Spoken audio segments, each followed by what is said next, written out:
Our conversation is with Mr. Yuri Alexandrovich Bezmenov. He was the son of a high-ranking Soviet Army officer. He had an outstanding career with the press agency of the Soviet Union. It turns out that this is also a front for the KGB. He escaped to the West in 1970 after becoming totally disgusted with the Soviet system, and he did this at great risk to his life. He certainly is one of the world's outstanding experts on the subject of Soviet propaganda and disinformation and active measures. When the Soviets use the phrase ideological subversion, what do they mean? Ideological subversion or active measures, активные мероприятия in the language of the KGB, or psychological warfare. What it basically means is to change the perception of reality of every American to such an extent that no one is able to come to sensible conclusions in the interests of defending themselves, their families, their community, and their country. It's a great brainwashing process, and it's divided in 4 basic stages. The first one being demoralization. A person who was demoralized is unable to assess true information. The facts tell nothing to him. Do you believe then that men can become pregnant and have abortions? Yes. What has this world come to? It's come to a world where drag kids actually exist. And people do ketamine on a couch. The next stage is destabilization.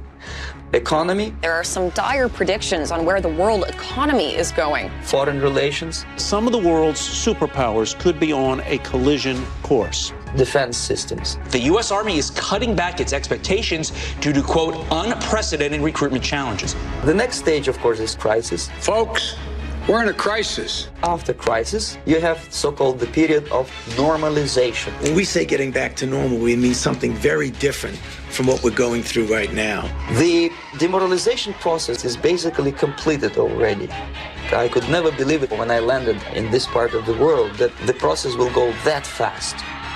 This is exactly what the KGB and Marxist-Leninist propaganda wants from Americans, to distract their opinion and attention from real issues of the United States, to have a bunch of duped Americans, then Americans who are healthy, physically fit, and alert to the reality.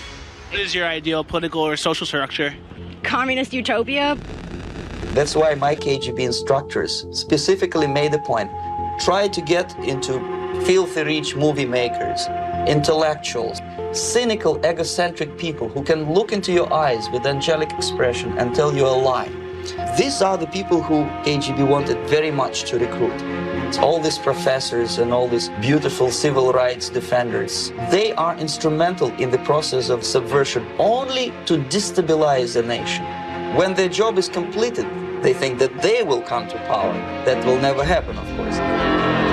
The psychological shock when they will see in future what the beautiful society of equality and social justice means in practice, obviously they will join the links of dissenters. The Marxist-Leninist regime does not tolerate these people. In future, these people will be simply squashed like cockroaches. Nobody is going to pay them nothing for their beautiful, noble ideas of equality. The United States is in the state of war. The initiator of this war is the world communist system. The only solution is communist revolution. That's right, we need communists. That's what we need. This is it. This is the last country of freedom and possibility. Okay, so what do we do? What is your recommendation to the American people? The immediate thing that comes to my mind is, of course, there must be a very strong national effort to educate people in the spirit of real patriotism, number one. Number two, to explain them the real danger of socialist, communist, whatever, welfare state, big brother government. If people will fail to grasp the impending danger, nothing ever can help United States. You may kiss goodbye to your freedom, including your precious lives. I know Americans don't like to listen to things which are unpleasant. I tried to get the message across. To my horror, nobody wanted even to listen, least of all to believe what I had to say. The time bomb is ticking. With every second, the disaster is coming closer and closer. Unlike myself, you will have nowhere to defect to. United States, wake up.